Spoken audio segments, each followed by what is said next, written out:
Nagluluto nga sila ngayon ng galunggong para tuloy-tuloy ang paggulong ng ating paggawaan ng ating dream house para dito matapos. So, talagang mabilisan na ito guys kasi anytime is Mother's Day na nga. Kailangan natin itong matapos para masimulan na natin ang party-party ngayong Mother's Day. Today is May 8, 2024 at narito na ang ating panibagong Petty Sumadan nationwide para tayo ay magkaroon ng mga numerong magpapanalo sa inyo. Today is May 8, 2020. Sa ating given ng 5-8, nang ibig pong sabihin niya na ay hawak niya ang bihikleta in 2024. Sa ating 5 ay number 10, 22. Sa ating number 8 ay number 34, 10. Sa ating 20 ay number 10, 37. Sa ating 24 ay number 19, 32.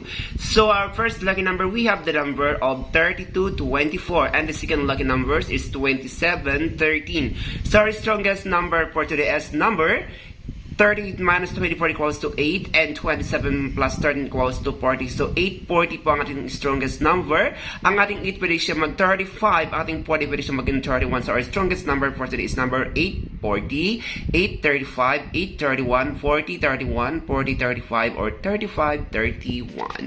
And that it's for now. Don't forget to like and subscribe my channel para get updated ako sa Mar ang pusang galaan ng dagat. I'll unsubscribe.